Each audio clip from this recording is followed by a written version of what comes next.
పరమశివుడు అంటే చంపేస్తాడు అనుకుంటాడు, ఆయనకి అదే పనే కాదు. జ్ఞానదాత మహేశ్వర, ఇక పుట్టవలసిన అవసరాన్ని తీసేస్తాడు. ఇహమునందు భోగం ఇస్తాడు, లోపల జ్ఞానం ఇస్తాడు. అలా జ్ఞానం ఇవ్వగలిగినటువంటి వాడు కాబట్టి తెల్లటి రంగుతో ఉంటాడు. శుద్ధ సత్వ గుణమును మనకి ఇవ్వగలిగినటువంటి వాడై ఉంటాడు. అందుకని 3 రూపాలతో ప్రకాశించి 3 లోకాలుగా 3 కాలాలుగా ఉండేవాడు శివుడే. ఓ 3వ కందు ఉన్నటువంటి పరమశివ శివే.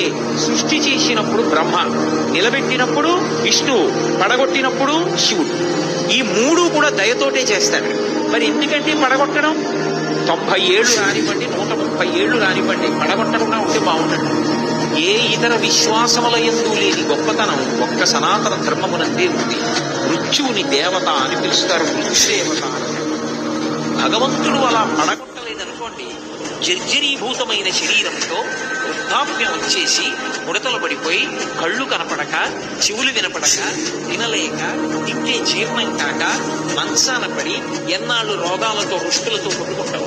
ఈ శరీరాన్ని పడగొట్టేసి మళ్ళీ ఒక బలమైనటువంటి శరీరాన్ని ఇచ్చి నువ్వు ఎక్కడ ఉపాసన ఆపేశావో అక్కడి నుంచి మళ్ళీ సాధన చేయనను చేరుకోవడానికి అని ఇంకొక కొత్త శరీరాన్ని ఇవ్వడానికి పాత శరీరాన్ని పడగొడతాడు.